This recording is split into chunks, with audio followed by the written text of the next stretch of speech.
Oiê! Meu nome é Patrícia Calderon, sou jornalista, estressadíssima, mas gente boa, tá? Ansiosa pra uns, paranoica pra outros. Esse aqui é o meu podcast, mas ele pode ser seu também. Decidi criar um canal pra gente falar sobre saúde mental sem noia, sem preconceito, sem tabu. No ar, mais um Não Pira e Respira, diretamente aqui da sua Jovem Pan News Fortaleza, no programa Pan News, em revista, primeira edição. E hoje eu tenho o prazer de receber a doutora Meire Messi, que é fisioterapeuta, e ela trata de crianças com deficiência, como síndrome de Down, paralisia cerebral, autismo, e tem alguns métodos interessantes que ela vai explicar pra gente agora. Tudo bem, doutora? Bom dia. Bom dia. Conta pra gente quais são esses métodos e como são direcionados a essas crianças, por favor. Patrícia, é um prazer estar participando aqui com vocês. E assim, antes de iniciar, eu queria falar, eu sou fisioterapeuta há mais de 20 anos, bem mais de 20 anos, né? Nós temos uma clínica em que a gente recebe crianças que têm deficiências, né? Essas deficiências, essas que eu citei, tem mais alguma? Além de Down, além de paralisia cerebral, nós autismo? atendemos todas as crianças que tenham disfunções neurológicas, disfunções motoras. Desde os simples atrasos até as que já têm diagnósticos neurológicos. E o interessante é começar justamente nessa primeira infância, essas fisioterapias, né, doutora? Como são feitas essas fisioterapias? Qual que é a metodologia que a doutora utiliza em clínica? Pronto. Cada criança é uma criança. É uma história, diferente. né? É uma história, não só uma história de vida, uma história de família, como um diagnóstico, e cada criança reage de maneira diferente aos métodos, aos tratamentos, né? A gente não pode fazer nenhuma comparação. Então, quando a criança chega, a primeira coisa que a gente faz é fazer uma avaliação dessa criança. Essa avaliação, ela inicia desde o momento que a criança entra na clínica. Maneira que a família segura a criança, como essa criança é colocada no braço. Então, a gente já começa a avaliação ali. E após uma avaliação bem minuciosa, tem uma fisioterapeuta que ela diz assim, que na avaliação a gente tem que ser detetive. Realmente. A gente tem que pegar minúcias... Do comportamento até dos pais. Desde a família até a criança. Para que a gente possa traçar um plano de tratamento adequado. E direcionado, né? E direcionado. Personalizado. Isso, é um tratamento direcionado e personalizado. Outra coisa para a gente fazer expor um tratamento para os pais, mostrar qual foi o tratamento que a gente fez para os pais, a gente tem que estar como é que a gente diz? Em consonância com os pais. O pai tem que querer, a gente tem que perguntar para ele, a nossa avaliação é no modelo biopsicossocial, em que o pai, a família, tem que participar. Porque se a família não participa, a gente não consegue nenhuma evolução com a criança. Até porque eu imagino que essa fisioterapia na clínica, ela vai para a residência das famílias, Isso. Né? Em casa também a família tem que estimular, tem que desenvolver também o que aprendeu na terapia, não é isso? Isso mesmo. Porque assim, o tempo que ela fica na terapia é 1 hora, é o mínimo, né, do dia a dia dela. Então, o resto das 23 horas, ela vai estar com a família. Então, a família tem que dar o suporte, porque ela vai precisar de ajuda para ela se desenvolver. Então, quanto mais aliada, unida à equipe, à família, melhor será o desenvolvimento da criança. É um trabalho multidisciplinar, pelo que eu entendi, né? Sim, é um trabalho multidisciplinar em que a família faz parte dessa equipe. Doutora, qual é a importância da família justamente perceber que a criança... Eu falo criança porque a senhora realmente se especializou em crianças, Sim. Né? A importância de começar desde cedo essa fisioterapia para um desenvolvimento futuro? Olha, o primeiro ano de vida é o ano mais rico do desenvolvimento de qualquer criança. Nesse primeiro ano de vida, a criança aprende mais aquisições do que o resto da vida. Porque é nesse primeiro ano de vida que a criança aprende a fazer o segmento visual, a segurar o pescocinho, a segurar o tronco, a sentar, a rolar, a ficar em pé, a andar, tudo é nesse primeiro ano de vida. E esse primeiro ano de vida, a criança tem várias aquisições. É justamente nesse primeiro ano de vida que a parte motora, ela caminha com a parte cognitiva da criança. Ok. Então, numa criança que tem uma deficiência cognitiva. Então, quanto mais cedo eu começar, melhor. Vamos supor, só um exemplo. Uma criança já sabe se arrastar. Ela vai atrás de um objeto e quando consegue o objeto, ela vai explorar. Quando ela explora, o que é que ela está fazendo? Está trabalhando o cognitivo dela, né? O cérebro, né? O cérebro, né? E aí, quanto mais cedo ela iniciar, melhor é o desenvolvimento dessa criança. Isso não querendo dizer que as crianças não consigam evoluir a partir do primeiro ano. Mas o mais importante é que essas crianças iniciassem o mais rápido possível. Resumidamente, qual é a metodologia que a doutora utiliza, que me parece que é a mais moderna que existe no mercado, né? Sim, nossa equipe é toda especializada. Então, dependendo de cada criança, existem os métodos que a gente atua com aquela criança. Vai depender do plano de tratamento dela. Então, dá um exemplo para a síndrome de Down. Pronto, para a síndrome de Down, a gente inicia com o método Bobat Baby e com o Cuevas-Medeck, né? Que são métodos em que trabalham a criança no início do desenvolvimento dela, dando condições para ela adquirir as aquisições necessárias para o seu desenvolvimento. E para o autismo? Pronto, para o autismo. Mas assim, eu me deixar bem claro, não é que eu vá trabalhar só essas crianças. Sim, sim. Ou só esses métodos, a gente está dando um exemplo só. Pronto. É só um exemplo. Uhum. Se a criança tem problema de desenvolvimento motor, né, a gente inicia com esses 2 métodos. E no caso do autismo, depende da idade da criança. Por quê? Vamos supor, mesmo na síndrome de Down, se essa criança tem 2 anos e meio, eu já posso entrar com um tratamento intensivo, que é o TheraSwitch ou PediaSwitch. O que quer dizer, doutora? Pronto. O TheraSwitch e o PediaSwitch são diferentes, né? Foram métodos criados por profissionais diferentes, não são os mesmos profissionais que criaram esses 2 métodos, mas a linha é o seguinte, é um tratamento intensivo, onde a criança trabalha 5 vezes por semana num período de 3 horas. Durante 4 semanas. São exercícios? São módulos. Vamos supor, uma criança faz 4 módulos anuais. De 3 em 3 meses, essa criança vai fazer um módulo. Quando chega o dia desse módulo, ela vai passar a ir para a clínica diariamente. Fica 3 horas de atendimento intensivo, de fisioterapia, de exercícios. E são 5 vezes na semana e 4 semanas cada módulo. E o que engloba essa metodologia? É fonoaudiologia? É fisioterapia? Explica pra gente o que vai acontecer dentro do consultório para desenvolver essas crianças. Os métodos nós já entendemos, mas o que acontece para ser mais prático, para entender? O TheraSwitch, ele é feito só 3 horas de fisioterapia. Já o PediaSwitch, ele é trabalhado com fisioterapeuta, com fono e com terapeuta ocupacional, dependendo das necessidades da criança. Entendi. Certo? Esse método intensivo, ele foi criado... É como se essa criança fosse um atleta. Ela não tivesse nenhuma debilidade, nenhuma deficiência, certo?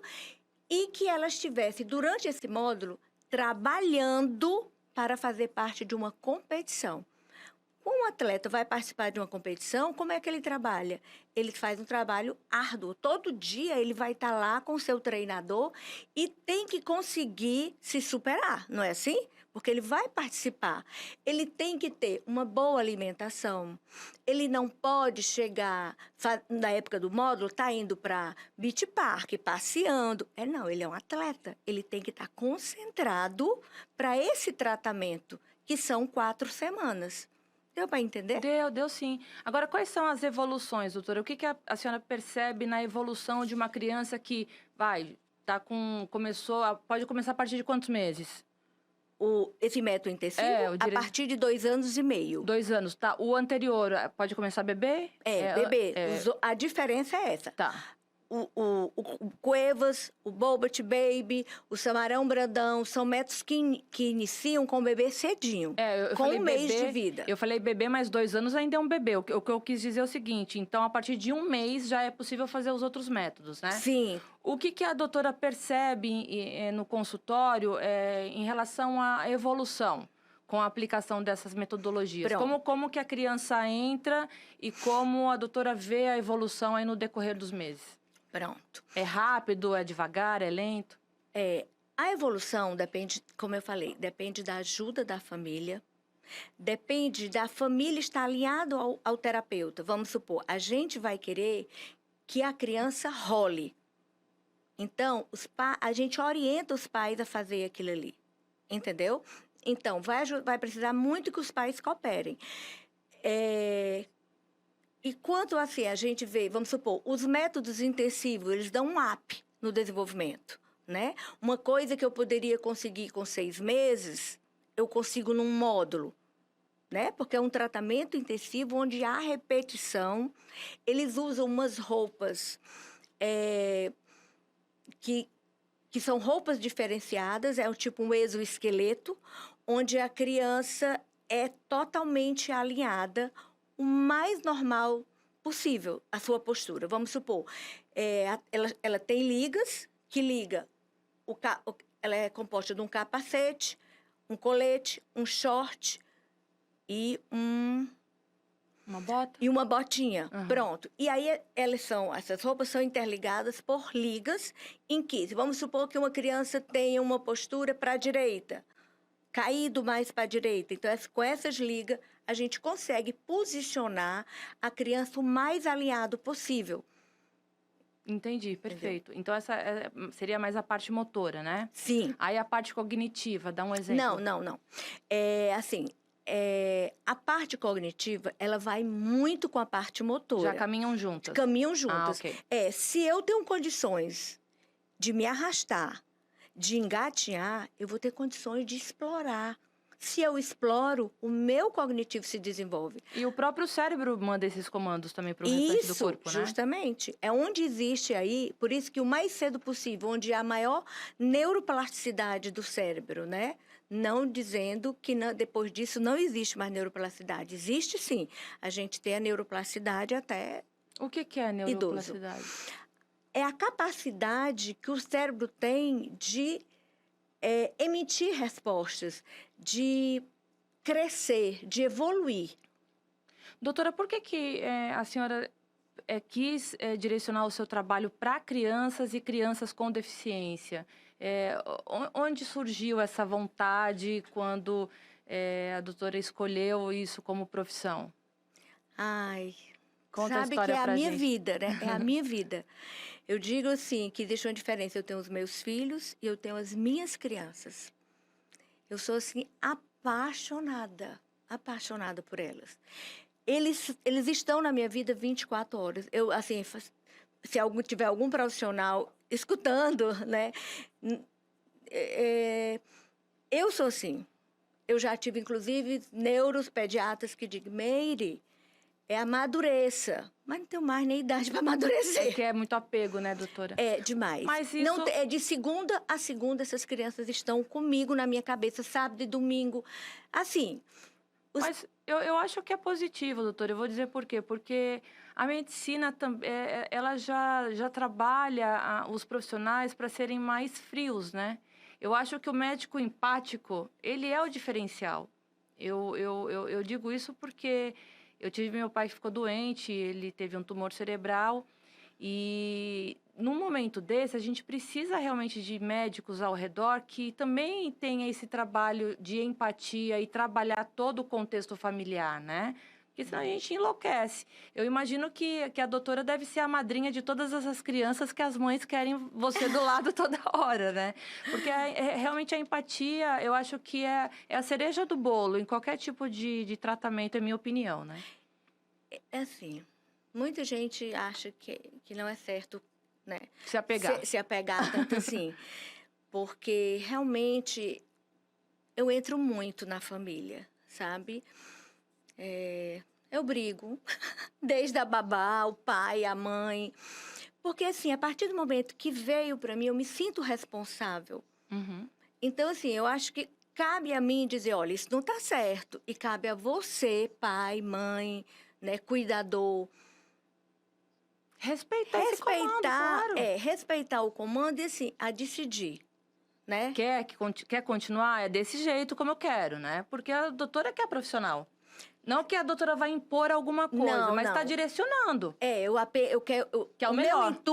o meu intuito é direcionar. Claro. Né? Não Claro. é obrigar. Não obrigar e nem impor, mas eu digo que o direcionamento, que eu imagino que a doutora fala com tanto amor pela profissão, até te emociona. Que Me emociona. Eu vi que a doutora ficou emocionada, mas esse direcionamento é justamente querer o bem, o melhor para aquela criança, né? Uhum. Então, eu imagino que quando a doutora fala brigar, o brigar pela evolução. Isso. E que pai não vai querer que evolua, né? Eu acho que...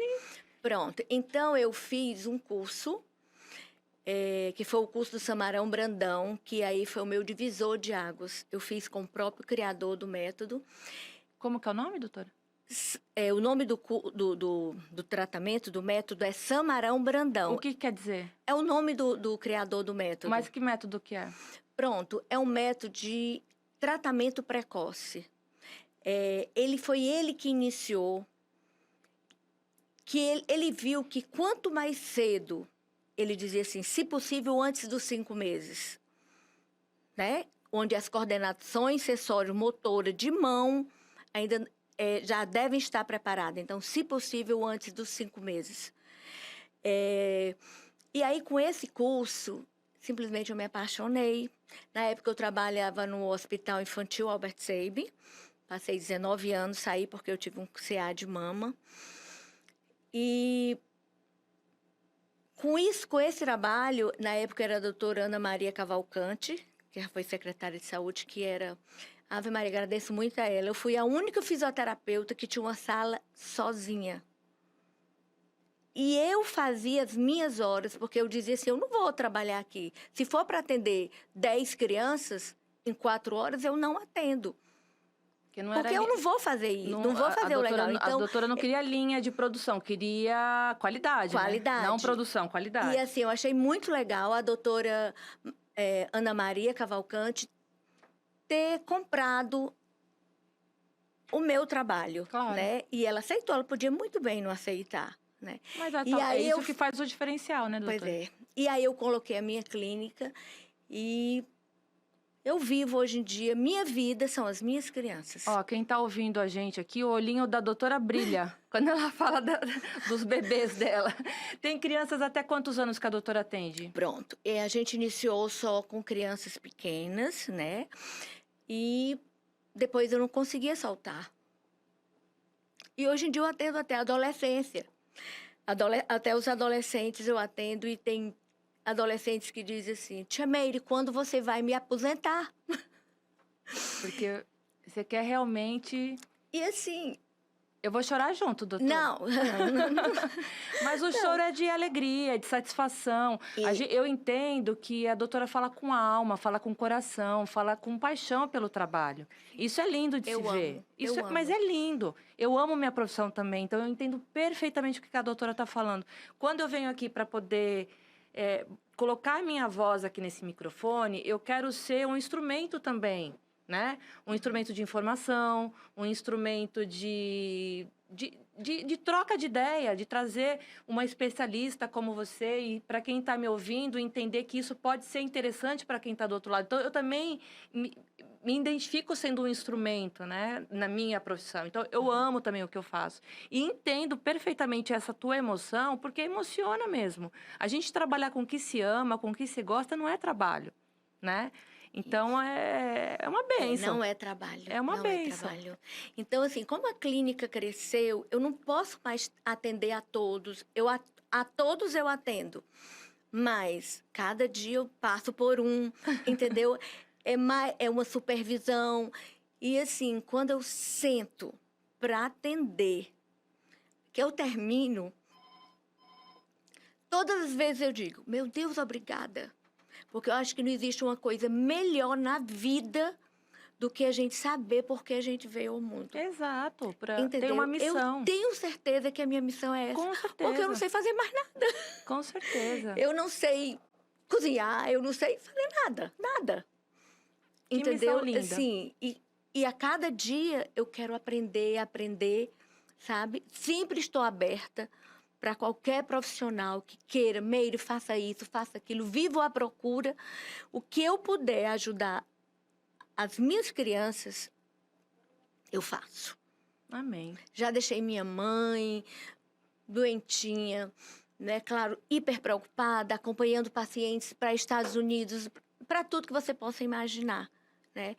E estou sempre disposta a querer ajudar. Se eu vejo que tem um profissional mais capaz que eu, mas é com certeza que eu peço para ir buscar, sabe? Para até agregar o seu trabalho, justamente. Né, doutora? Porque isso. A gente está nessa vida também para aprender. A gente está para ensinar, mas a gente também está para aprender. E eu acho que a evolução, principalmente na área da medicina, ela principalmente para aprender. Ela precisa ser constante. E essa humildade que a doutora carrega realmente em querer aprender, isso é lindo. Doutora, foi um prazer falar com você. Eu vou te chamar de você porque você é uma jovem bonita, uma jovem senhora. Obrigada. E foi um bate-papo ótimo. Eu tenho certeza que quem está do outro lado acompanhando a gente pelas redes sociais, pelo YouTube, pela rádio, a gente plantou uma sementinha aqui. Tem site, doutora, o teu consultório? Temos. Pode falar. É Estúdio Infantil, estúdio com um S mudo, Estúdio Infantil Físio, @gmail. Ótimo. Tá aparecendo aqui para quem tá no YouTube, mas quem tá ouvindo aqui pela rádio é estúdio com S. Infantil. Físio, @gmail.com. Maravilha. Muito obrigada, doutora Meire. Eu que agradeço. Eu adoro falar, só não gosto do microfone.